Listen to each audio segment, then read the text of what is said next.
ये क्या बना दिया मार्वल ने भाई, क्या है एंटमैन 3 के ट्रेलर में। तो हेलो भाई लोग, इस वीडियो में हम करने वाले हैं break down Ant-Man 3 Ant-Man and the Wasp Quantumania का नया ट्रेलर जो भी अभी आया है 9 बजे, उसका ब्रेक डाउन करने वाले हैं।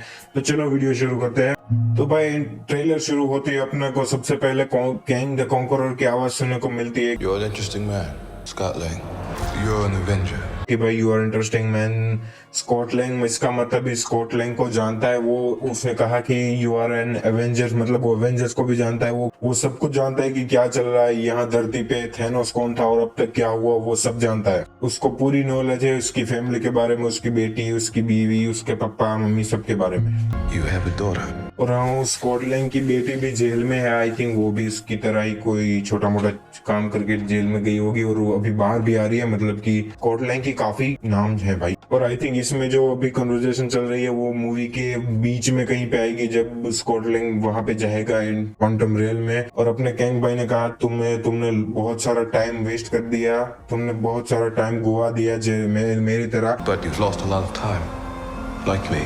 आई थिंक ये लोग ब्लिप की बात कर रहे हैं। जब स्कॉट लैंग ब्लिप हो चुका था, गायब हो चुका था, तब उसका वो 5 साल के लिए गायब हो चुका था। और आई थिंक थैनोस की वजह से, और अपना कैंग भी आई थिंक 5 साल के लिए गायब भी हो चुका था। तो उन दोनों ने कहा कि हम दोनों ने बहुत सारा टाइम वेस्ट कर दिया है और अब वो दोनों एक दूसरे की मदद कर सकते हैं कि जितना टाइम उन्होंने वेस्ट किया है उसका वो जितना है उसका वो सदुपयोग करके उसका वो यूज कर सकते हैं काम के लिए, कोई अच्छे से मोटिव के लिए आई थिंक। और भाई अपने कैंग द कॉन्करर को भाई टाइम से रिलेटेड है, मतलब वो टाइम दे सकता है, वो किसी भी एग्जिस्टेंस को रीराइट कर सकता है और किसी भी यूनिवर्स को शैटर कर सकता है। मतलब I can rewrite existence and shatter timelines. बिखेर सकता है, टुकड़े कर सकता है किसी भी टाइमलाइन का।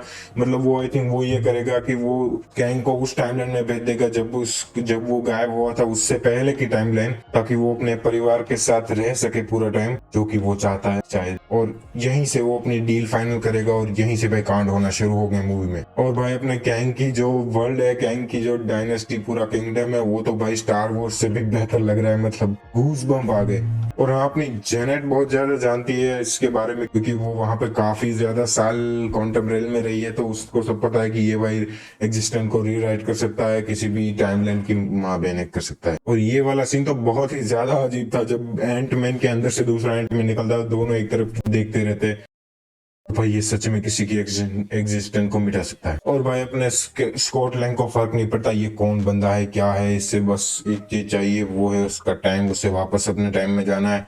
ये सब गायब हो चुका और ये नहीं जीना है, पुरानी लाइफ चाहिए इसे। और भाई आई थिंक डील इन दोनों के बीच में ये हुई है कि ये स्कॉट अपने कैंग की मदद करेगा और कैंग स्कॉट की मदद करेगा उन सबको पुरानी टाइमलाइन में वापस भेजने पर, और ये उन्हें उनका यूनिवर्स दे देगा। और यही डील है। और आई थिंक लास्ट में ये बिट्रे अपना कैंग धोखा देने वाला है, क्योंकि भाई कैंग वही करता है, वो सिर्फ टॉप पे पहुंच जाता है, बाकी सबको हटा देता है। और भाई इसके विजुअल भाई, मतलब ये सीन देखो, ये तो एकदम ऐसा लग रहा है कि ऐसे स्ट्रेंजर थिंग है लेकिन PG-13 वाला। और हाँ, काफी खर्चा किया है मूवी बनाने में। भाई इस मूवी में हम विटनेस करने वाले हैं उस बिगिनिंग को, जो कि है एक नए डायनेस्टी की शुरुआत। मतलब कैंग डायनेस्टी जो मूवी आने वाली है वो ऑफ कोर्स डायरेक्टली इससे कनेक्टेड है, और इसी में हम उसकी बिगिनिंग को एक्सपीरियंस करने वाले हैं कि भाई कैंग क्या चीज है, क्या है उसकी औकात असल में, वो अगर अपनी पे आ जाए तो क्या क्या कर सकता है। और हाँ, ऑफ कोर्स मूवी के बीच में केसी को लगता है कि ये सब उसका फॉल्ट है, क्योंकि उसने वो मशीन बनाई जिसकी वजह से सब अंदर चले गए, लेकिन अब उससे फर्क नहीं पड़ता, सब चले गए तो चले गए, अब कांड होने ही है। आई थिंक भाई लास्ट में कुछ ज्यादा ही खून खराबा होने वाला है, इसलिए कैंग ने कहा कि भाई यहाँ पे किसी को, तुम्हें नहीं लगता कि उसे ये देखना चाहिए, You may not want her to watch this. उसे इससे दूर रखो। और लास्ट में ही आई थिंक कैंग अपनी डील तोड़ देगा और स्कॉट कहेगा we had a deal. We had a deal. नहीं, हमारी डील नहीं है, इसने धोखा दे दिया भाई। और हाँ, ये थेनोस के मुंह वाला जो ड्रोन है वो काफी क्यूट है। आई थिंक वो उसका शिप है या ड्रोन, पता नहीं मुझे, लेकिन काफी अच्छा है। और भाई ट्रेलर के लास्ट में अपना स्कैट बोलता है कि मुझे जीतने की जरूरत नहीं है, हम दोनों को सिर्फ हारने की जरूरत। I don't have to win. We both just have to lose. मतलब भाई अपना बंदा रेडी है मरने को। इसने सोच लिया कि ये अब मरेगा, लेकिन उसको साथ लेकर मरेगा, दोनों मरेंगे और दुनिया बच जाएगी। लेकिन हम सबको पता है ये इतनी जल्दी खत्म होने वाली है। अगर ये कैंग मर गया कोई बात नहीं, मल्टीवर्स ओपन है और एक दूसरा कैंग आ जाएगा और सबकी लंका लगा देगा।